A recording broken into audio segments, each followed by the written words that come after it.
This show is brought to you in part by Collaboration Global. If you want to network and take your business to the next level while working with the most amazing like-minded people around the world, Collaboration Global is the place for you. I'm a member. I love it.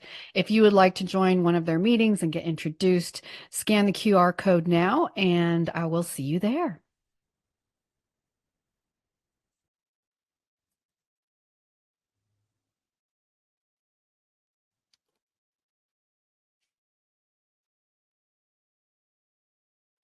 Global Socialpreneurs is brought to you in part by Positive Talk Radio, KKNW 1150 AM in Seattle. Check them out at www.positivetalkradio.net. Welcome to Global Socialpreneurs, a one-of-a-kind talk show showcasing expert social entrepreneurs. Learn their stories and their secrets to creating a sustainable impact. Now, here is your host, social entrepreneur Ann Scottlin.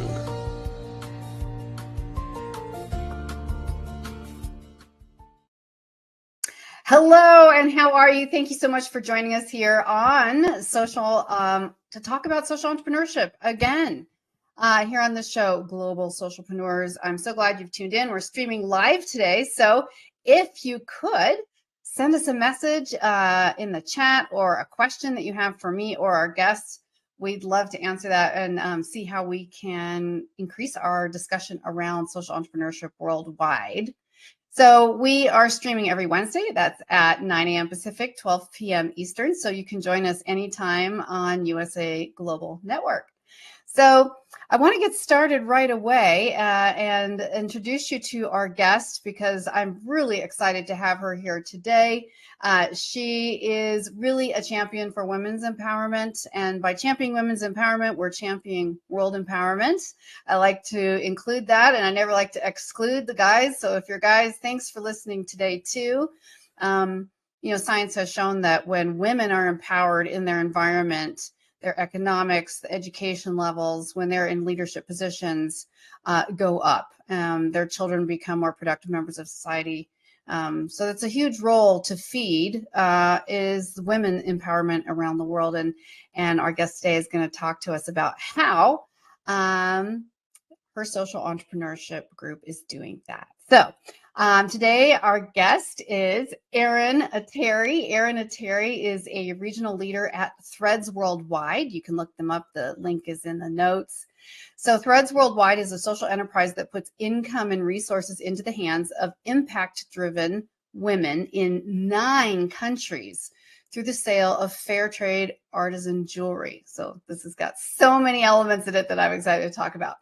Erin creates life-changing work for women globally to thrive, not just survive, which is really what we're trying to accomplish as social entrepreneurs for all people.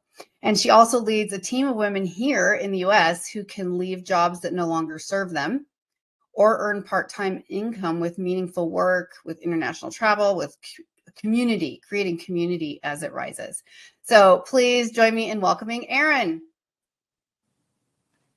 Hi, Erin. Hi, Ann. So grateful to be here. Looking forward to the conversation. Yes, me as well. I'm so happy to have you here today and to talk about this incredible work that you're doing. And I just kind of wanted to start out with one of the questions we often ask our guests, which is in a small definition, in a sentence or so, generally, how do you personally define social entrepreneurship? Yeah, so I love social entrepreneurship because it's a way to really reinvent the world in a way where a business actually makes a global impact. And so it's this beautiful interweaving of no more win-lose, but like a win-win situation where independence and financial freedom, all the things, but also in a way that really brings us together and makes a more harmonious place to live in. I love that. I really do. And I love the personal element that comes with it.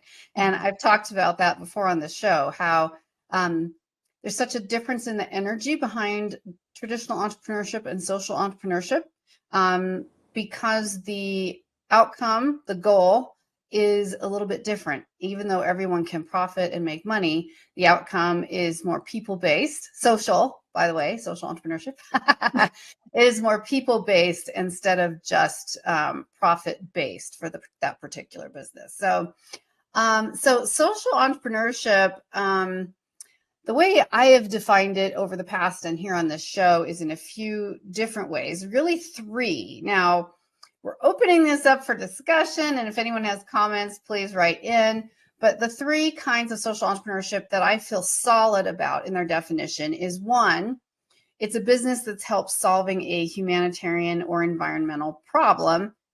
And that can be in several ways. It can be by the nature of the business itself, like manufacturing clean water containers for a local community, right? It can be that's what they actually do is manufacture. So it could be the business itself that is for a humanitarian or environmental purpose. It can be a business that is intentionally created to create jobs for a jobless demographic or a demographic struggling. For example, Tammy Jordan, who we've had on here, who has 3 bakeries in West Virginia, and they are all created specifically to help ex-con women re-enter the workplace and become productive members of society. And then the third one is a little different, and it's still a little different from donations to charities by a business, which is a social enterprise. And here's where we enter this little bit of gray area for some people, but it's a business that is set up to donate in advance of profits, a designated percentage of profits, 30%, whatever that could be, to a specific organization or movement, charity that is helping solve a social environmental problem. So I wanted to turn it over to you, Erin, and just ask you, like, your business does this in 3 ways, and tell us a little bit more about it. So Threads Worldwide, and what are the 3 ways it's really impacting? Absolutely. I love all those definitions, Anne, and I'm really proud to say that we actually meet all 3 of those criteria at Threads Worldwide. In the introduction, you mentioned that we create life-changing work through the sale of fair trade, handmade jewelry and accessories and home goods. And so kind of that definition number 1 of really doing things in a sustainable way. So fair trade means essentially really good for people and good for planet. So no child labor, safe working conditions, all of those things. Your second definition is we are creating jobs. We are creating jobs for women in 8 different countries around the globe who hand make these products, but also here in the United States. So 9 countries total where women can really contribute and have meaningful work while earning an income and building a brighter world. And then lastly, we also have different campaigns throughout the year where we donate a specific percentage of sales. So for instance, every July, we host these dream gatherings where the host selects whatever nonprofit or charity of their choice locally. So anything from cancer to Humane Society, all of these things, they get 10% of sales, as well as a couple of other things throughout the course of the year. So I'm very proud to say that Threads is actively and intentionally designed to hit on all 3 of those criteria that you shared. That is just amazing. And it makes me so excited because I get excited when there's 1. So when there's 3, I'm like, it's beautiful jewelry you're going to shop anyway. Right? I know. And she's wearing some of the products right now. And by the way, if you like jewelry and you hang in there, she's going to have a special promotion for you towards the end of the show. So stay tuned if that's something that you'd be interested in. And I love that because I love jewelry. But knowing that it's purchased from a fair trade organization, that it's made by hand by women who have been able to change their world because of this. Tell us a little bit more about women. And I know you travel a lot to these countries to work with, the extended organization there. What are just some of the examples of women, how their lives are changing because of this? Yeah, and it's so beautiful that we actually have an opportunity to travel and meet our artisan partners to see, firsthand really what that looks like. And so when I first joined Threads Worldwide, I knew that we empowered women to leave the sex trade, but to actually go to Bolivia in April and connect with these women, hear their stories, hear a woman talking about how she used to lock her children at night, her 3 children, and pray for their safety while she worked in the brothels so she could provide for them. I mean, that's the type of life-changing work that we're talking about. In April or in January, I went to Guatemala, and we earned these trips. And so I've actually traveled to both Bolivia and Guatemala with my husband and my 8-year-old daughter. We do travel also too now, which is beautiful, but really to go and meet women who don't have to choose which child eats for the day. Santos is this trailblazer in Guatemala who established this cooperative, and she is leading women to really connect with themselves. These are women who were previously kind of meek. They were typically married at age, 13, 14, and started having children at age 15. And so there really wasn't an emphasis for young girls to get an education because they were going to go off and live with their in-laws and take care for them. And now to meet women like Santos who are changing that, changing that expectation that girls should get an education and it's important to them. And so when we travel, for instance, in that Guatemala, I was able to meet Santos, but also her children, and meet girls who are going to school because of the work that we do. We have some campaigns in January where we give backpacks and give scholarships. And so it's a really beautiful situation. And now girls, we do dream circles and we hear girls sharing, and boys as well, right?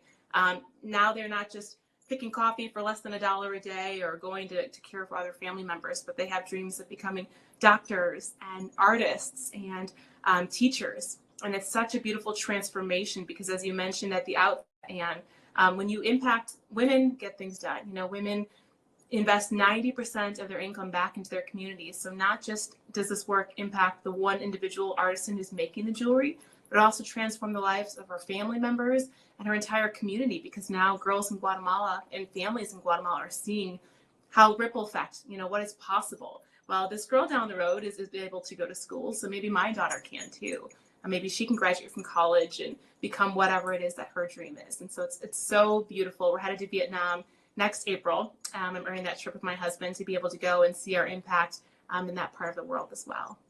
Wow, that's amazing and so inspiring to see it on the ground. I know that always has made such a big impact on me when I've had that opportunity to just see the difference that's happening right there before eyes, connecting to those individual human beings and just celebrating with them. Nothing is perfect, nothing is super easy, but helping each other sure makes an incredible difference. So how long has so sorry. Yeah, well, and I was going to say too, I think that we're a lot more similar than what we think we are, right? And so when we did that dream circle in Guatemala and walked barefoot to get grounded with the earth and drew out what we wanted to become and what we wanted to create, as we shared, the things were the same, right? We want a world for our children and a life for our children that was better than we had. We want homes, we want food. There are so many similarities, and these women are dreaming big. They just don't have the same access to resources and opportunities as maybe we do here in the United States.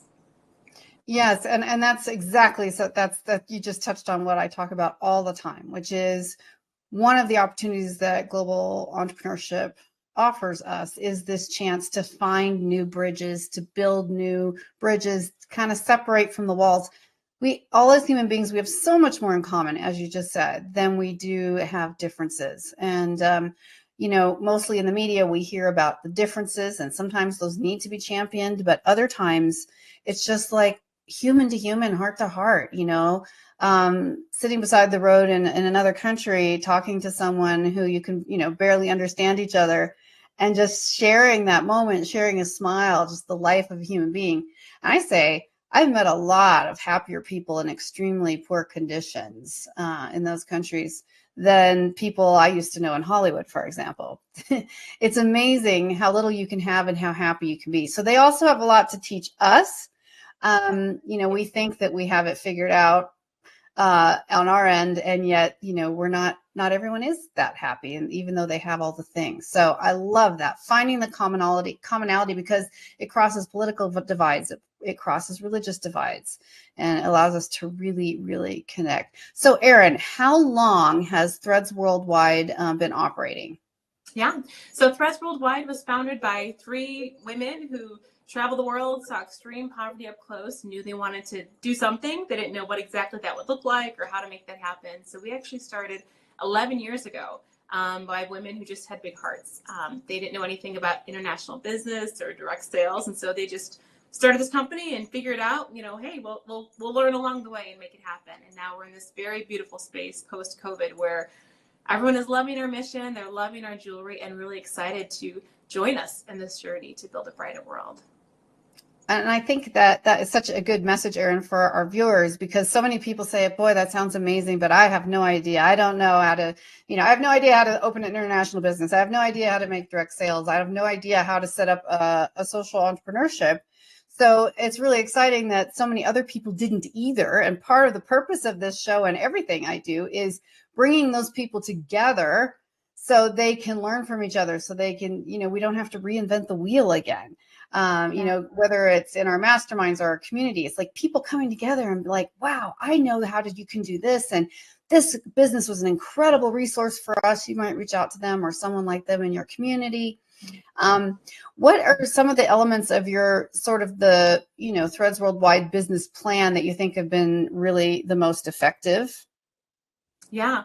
Well, and I just want to reiterate that point, Anne, that the work that you were doing is so important for people to realize, because I used to be like that, right? When I was in corporate America, like, oh, there's so many problems in the world. How am I going to tackle anything? How are you going to make it happen? And really, there are so many things, big and small, that are possible if you can absolutely make an impact and a difference and learn along the way. You don't have to have a fully baked plan. But to answer your question about what do I think has been successful for us, I think honestly, beginning from a place of service, right? And so we're looking for opportunities for artisans around the globe and also women here in the United States. Like, I think that our business model was very intentional, right? We purposely didn't go into a brick and mortar model because we wanted to create community. We wanted to bring women together to connect locally, to learn more about how they can shop with their dollar to vote for the world that they want to live in, how they can host and bring people together, how they can actually do this work. And so I think really looking for opportunities for a win-win was really huge, and just partnership and collaboration too. So right now I'm working with a lot of other people in similar, either fair trade or, initiatives to, combat like poverty, human trafficking, really big issues. And so I would say definitely for anyone who's thinking about social entrepreneurship, look for those collaboration opportunities, because we're doing such great work together. And it doesn't have to be a competition or we're both working in the same space. There are plenty of world challenges to address. And I just think that your spread, your reach, your ship is actually a beautiful thing and more fun, quite frankly, to do in community. And so I think that the direct sales model just inherently encourages us to really rise together. And so I think that, my team, for instance, we're always there for each other in business and in life. And so when you can weave into your everyday opportunities in a way that creates community and fun and celebration, a culture that embraces that, I would highly recommend. Those have been the elements I think that have really led to where we're at now and where we're headed as an organization. That's amazing. And I love what you said about cooperation. I was just talking to a huge global influencer the other day, and he was saying, yeah, it's really about cooperation, because even if companies, as they grow, even if they provide a similar service, there's always ways to help to create cooperation. We've seen so much done in the fair trade coffee. Anyone who's at all interested in coffee knows how that works. So sometimes even if you are working with local growers to create organic coffee in a particular country, but they need money forward in order to transform into that business, and you might have two companies that are helping them, that they have been selling to, and they invest in them. And then those companies, they might even make an agreement with each other, which is for the next 3 years, we're not going to try to undercut each other's prices. We're both going to continue to build our businesses without undercutting each other, just to help these farmers get it off the ground so more money can go into that investment. So it really becomes a win-win. And, we've all been so viciously competitive, but I think we have an opportunity in the future. There's so many nuances in the products and services that we can create that make us different. And, it's the whole bespoke era, right? Where everything is like, you want it to be new and different anyway. It's not that you, in this particular instance, not that would be wrong, you aren't mass producing jewelry, which could also create jobs in other countries. So that would be great. But this is even more special because it's a handcrafted piece by piece, which is just absolutely beautiful. So the more we can cooperate, the more we can exchange information, the more it really, really empowers us. Any individual stories that happen to pop to mind, not to put you on the spot, but of women and lives changed that you just felt were really impactful? Absolutely. And Anne, that's what I love about this business is I've had the blessing of learning like truly what this means for the power of one, right? What does that mean for one individual? All of our pieces come with a story card. So you know about the woman who made your jewelry. This woman, Amlisette on this side over here, she lives in Ethiopia with her family, and she actually turns bullet shell casings into bracelets, Anne. So these are, Ethiopia, unfortunately, is a very war-torn country. They actually have a now because they're currently at war. So we have some products on back order because they can't get the materials because there's literally a war. But she turns bullets and bracelets, war and violence, into something so beautiful. Like, you're having a hard day, put on your bullet bracelet and know that you can do hard things. But I love Anne Lissette's story because she and her husband found out that they were HIV positive, which, you know, anywhere in the world can be devastating, but particularly in Ethiopia, that's a very difficult illness. There is a lot of stigma, so they were scared to send their children back to school. And there's also a lot of superstition. So they were told that if they picked up, you know, if they moved to this remote area in the mountains and bathed in this magical water, they would be healed. And they did that. They picked up what they could carry. They took this long trek and uprooted her entire family to bathe in this water. That, of course, did not heal them, right, because of science. And she was left to a life of begging, which Anne Lisette described as worse than being dead. She had an opportunity to work at a cooperative, which she said was very difficult at first, to learn how to make the jewelry. But eventually, over time, she learned the skills because our artisan partners always get training on how to actually make these beautiful products. And she said now she is so grateful for this organization and really for people here in the United States who build that global marketplace. She says now that she has a home, she has food, she can provide for her family, and she feels so blessed. And even during COVID, when her health was not going so well, due to her illness, she actually was able to get paid even though she wasn't able to go into work because of the cooperative, because of the way that we work. And so that's an example of one transformational story that not only transforms her life, I believe, but also women in the States who purchase this bracelet. You know, again, when they are feeling like, how can I get through this? How can I make it through this day or overcome this obstacle? I tell my customers, you know, channel the power of our artisan partners around the globe and know that you can do hard things too. But that's just one example of many stories. All of the women, right, who do groundbreaking, trailblazing things here to make this beautiful jewelry. Wow, what a moving story. And I love that. A couple things jumped out, and we have a couple comments about the jewelry, especially the bracelet being made from the bullets or the bullet casings. Yeah. That is so cool, says Heather. Keith says, so inspiring. So he's really enjoying hearing this story. And another comment, I absolutely love this. It must be so rewarding to be able to do this for these women. So, and I love that you talked about the training that they get so that they are learning a new craft. They are learning so that they can design and make jewelry that is marketable, that has this demand. So it's not just a random effort, which, you know, if you were all on your own and you didn't know how to get it to market, or how, you know, how would you even start if you were all alone in that situation? So having the training, having the network, which is incredible. And something so even using, in her case, products that you just find on the ground and products that carry a story of their own. So that is just really, really tremendous. So there's also other ways. Yeah, go ahead. I'd love to hear what you're going to say. Yeah, well, one thing that I love about that is it's not just creating work, as I mentioned, right, with Anne Lisette, but the farmers who work the fields, right, and they find these bullets. They deliver them to the cooperative where they're melted down and to make these bracelets. And so it's fostering community as well between the farmers and this really ecosystem, right, the sustainable resourcing that they use. And so all of our products in Ethiopia, you know, they use bullet shell casings, but other countries of the world, you know, Ecuador, they use a lot of tagua seeds and nuts, or Bolivia, they use a lot of leather and hide, and so truly every country, they leverage whatever locally available materials are there, and we partner in creating the design. So everything that you see, it's a collaboration. We are all about equal partnership, right? And so it's not us dictating, make this and it's truly a collaborative back and forth. Like, you know, what ideas do you have? What ideas do we have? And how do we come together? And our partners say they love that.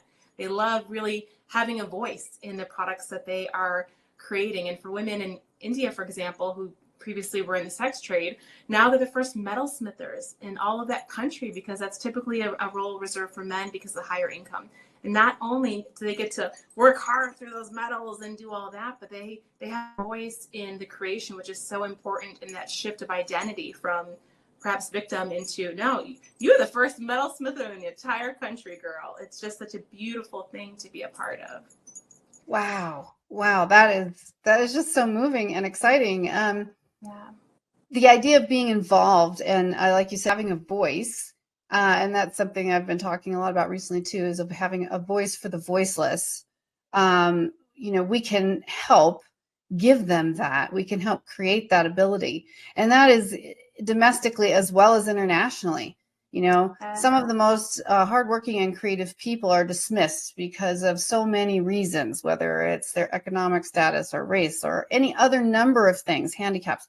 So giving a voice to the voiceless is really empowering ourselves, because we're making the world a better place. And these people are creative, ingenious people, and giving them that opportunity to do that, and what that does for their own self-esteem and sense of productivity and their family and their community is just really brilliant. So I love that.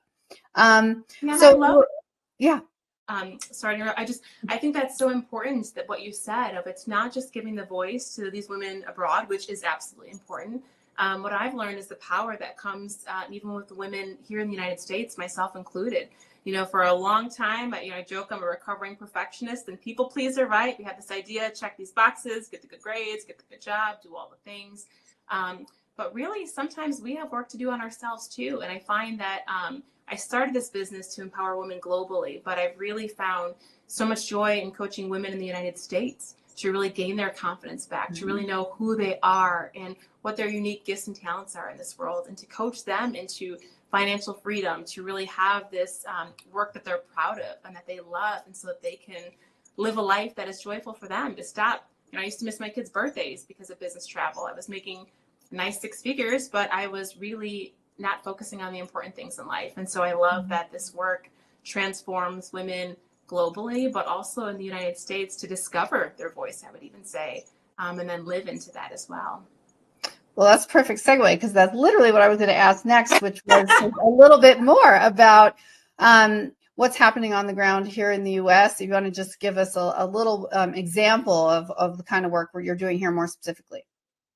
Yeah, absolutely. So what I love about this work is that, so many, I think 80% of Americans I read recently don't love what they do. They actually don't even like what they do, right? And I feel like many people, myself included, have kind of lived in default for a lot of their lives. I think the pandemic was actually a great gift in that it shifted us into really thinking about what's important and how we want to live and what do we want to do in life. And, for me, just my personal story, as I mentioned, I was climbing the corporate ladder for 18 years, very successful career, started missing my kids' birthdays. And I realized one day that I was in this meeting, a 30-minute discussion about the word the versus a, and a new promotional piece for a new product launch. And I'm just like, what am I doing with my life?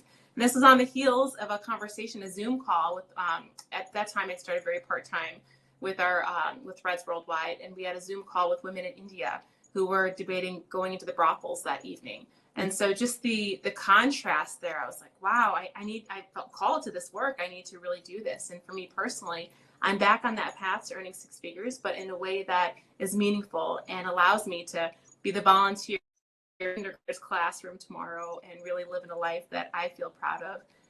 And women on my team have very similar stories, women who have left jobs that no longer serve them to match their previous income. Or we've got, a single mama on our team who, unfortunately, her husband passed from cancer last November. And she joined Threads because now she's raising a 9-year-old and she wants community. And now she's able to be surrounded by people who are pouring into her and lifting her up.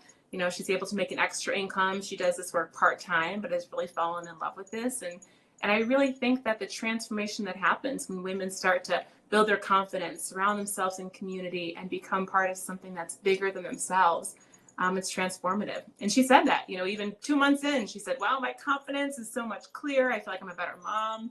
I feel like I'm a better human. And she has a big vision now for her life, which I think might not have happened if she decided to not join us at Threads Worldwide. Wow. And I just love that so much. And also the fact that there's multiple ways that people can get involved. So one, I know they can hop on your website. You guys can find that in the notes. And you can buy products, the jewelry retail, if that's something you're interested in, or you're thinking about Christmas or whatever. And again, this isn't discount jewelry, but it's also affordable because it's fair trade. It's these women have to have a job so they can support their families and their kids and feed their families. So it's not exploitation. It is actually empowerment. And that's why, we're not looking for a deep cut deal. We got a comment here that says, absolutely, being part of a community, especially one that's making a difference, is super motivating. And it's so true, because feeling like you're part of something bigger is so much better than just thinking you always got the best deal. Knowing that you're making a difference and impact in someone else's life is amazing. So I know you have the website, but then you have also another opportunity for any individual listening right now, especially women, men are welcome to basically become a social entrepreneur through a program you have that also helps sell the jewelry. So you want to share just briefly what that looks like? Absolutely, Anne. And so every 3 pieces sold creates an entire day of dignified work for artisan partners. And so I just wanted to share that as people are looking for holiday gifts through shopping. I mean, literally beautiful pieces that you would buy anyway, but really creating that dignified work. And then in terms of the opportunity, Anne, absolutely. We are less than 100 people who do what I do. It's called a socialpreneur across the United States. And my team is about a third of that. I'm really proud of that. And we are growing. So if you are looking for part-time work, I've got, there are no minimums. Some women on my team do 1 event a month because they want to create an entire week of work and earn a trip to go to Vietnam next year. Or if you are like, wow, this is hitting me so hard in my soul and this is really resonating and something you want to be a part of, I would invite you for a conversation to see if it's a good fit. We are truly creating something so beautiful, and I would love to see if this is something that can help you to reach your goals in terms of income and flexible work and travel and meaningful, and also just to be a part of building something. We are co-creating this company together and this culture, and it is a fun way. We partner with hosts to invite their friends to drink wine, connect, and shop for impact. And so if that sounds like a fun jam, my work, I get paid to drink wine and share stories is what I say. And it's truly, truly true. So yes, invite anyone to have a conversation and learn more to see if Threads is a good fit. That's amazing. So this could be something that someone could even do on the side. Someone who even has a regular job, but would like to earn some travel, would like to participate in being an active social entrepreneur and helping sell the jewelry in a fun and exciting way. So they can get involved, and set an example, because that's part of also what I do and what this show is all about, which is demonstrating to our viewers the accessibility of social entrepreneurship. And this is the day and age where we all have these, compound portfolios anyway. I just forgot what I always call them. But anyway, it's like 6 jobs or 3 jobs, or, many of us do several different things now. It's less and less of us are just a click in, click out 8 to 5 job. Many of us still do. But even those people have an opportunity on evenings or weekends or once a month to kind of get involved and do this and lead by example. So it doesn't mean we can't donate to amazing causes, but how exciting to demonstrate to the next generation and to the people around us and our friends and family how you can be profitable, helping people around the world be profitable, be creating a more healthy, a more stable, more educated, a more peaceful world. That's exciting. And to me, that's more exciting than just, writing a check for the year and walking away. So I love that you really make this accessible for people to come in and get involved. Absolutely. And Anne, people ask me all the time, well, Erin, I just want to donate, can I just contribute? And I said, thank you very much. I appreciate your support. But actually, these women want to work, right? Our partners, they want to work. And so it's really beautiful when you recreate that by shopping or joining us in this. And I think you're exactly right. I have a lot of educators on my team, or especially the holiday season is around the corner. People who are just looking for some extra income to afford those holidays, or have bigger visions too, right? I always work one-on-one with everyone on the team to really identify what are your goals specifically. This is, before Threads, I would always volunteer for Feed My Starving Children or Bernie's Book Bank or whatever nonprofit, but what a beautiful way to be able to give back, but also bring in an extra income. And you can choose to spend that in beautiful ways or whatever works for your family. I've even got someone on my team who just donates all of the commission that she earns because she truly just sees that as another vehicle, another way to really make it happen. So it's completely open for whatever people are interested in. Wow, I love that. I love how it just keeps giving. It's like it's circular, it just goes round and round. Yeah. So if that's money you need for your family, you can spend it on them. If Yeah. that's money that is extra for you, you get to donate it to some other cause that you're also passionate about, but you're helping the economic cycle. And I just think that leading by example is so critical to changing how the world is functioning. And people would think it was madness to say, to turn down a donation. But I love that we can turn that down because we're building a new model, and it actually gets people more excited and more inspired and more involved, and is shifting the global mentality around business and especially around entrepreneurship into social entrepreneurship, changing that conversation, creating a new norm, creating a new paradigm. That's what gets me excited. That is for sure. So we only have a minute or two left, but I promised you all at the beginning that we would have, she had a special gift for you today. It's a code, I think. Do you want to share that with us, Erin? Absolutely. Yeah, so if anything that you heard today you were excited about, or if you saw any pieces that you loved, I would love to invite you to shop with us, either for yourself or for the holiday season. And as a thank you for being a listener with Anne and showing up today, I would love to gift you 15% off of your entire sale using code ERIN, name Erin, at checkout. Yeah, so would love to, and again, every 3 pieces creates an entire day of work. So whether you're shopping for yourself or others, every single piece helps us to create more work for women around the globe. Amazing. So, and we'll make sure that goes in the notes as well. So ERIN, her name, Erin, you can remember. Yeah, check it out. Jump on the website and you can explore. We've just touched on the tip of the iceberg today. There's so many other things on there, opportunities, stories, different ways to get involved. It's really incredible what has been built and the opportunities that it provides there. Well, Erin, I just want to thank you so much for being here today. And I think, I often will ask a final word. If you were talking to someone who's never been a social entrepreneur or someone who's considering it, what inspirational thought would you leave them with? What good advice might that be? I would absolutely say go for it. Sometimes it can be overwhelming to figure out kind of who you are and what you want your contribution to be in the world. But I think that once you get clear on whatever, listen to what your heart, listen to what issues are really bothering you, and just know that taking the smallest step will really help you get there in the right direction.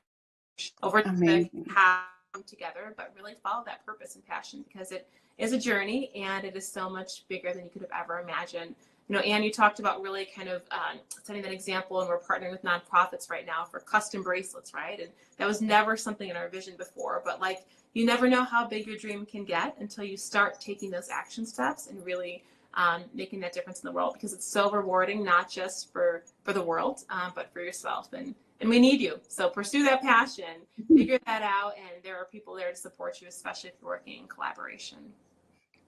Thank you so much, Erin. And I told Erin that we're going to create a global, let's say a social entrepreneur bracelet with them, because we want to help support her work. And how exciting is that, to have something new to talk about when people ask you what it is? What is social entrepreneurship? It's incredible how many people have no idea. If you ask 100 people on the street, you're going to get a very low number of responses that even have a clue what that is. So let's spread the word about how this works.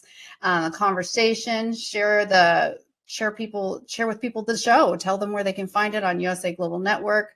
You can find out more on our website, which is globalsocialpreneurs.com, or you can go to just my name, AnneScottlin.com. And as always, we are streaming here on USA Global TV Network on Wednesdays. That's at 9 a.m. Pacific and 12 noon Eastern. So please join us again next week. Thank you all for your comments today on our live show. It's really wonderful to have you tuning in, and we'll see you next time. So be kind to yourself and be kind to those around you. Bye.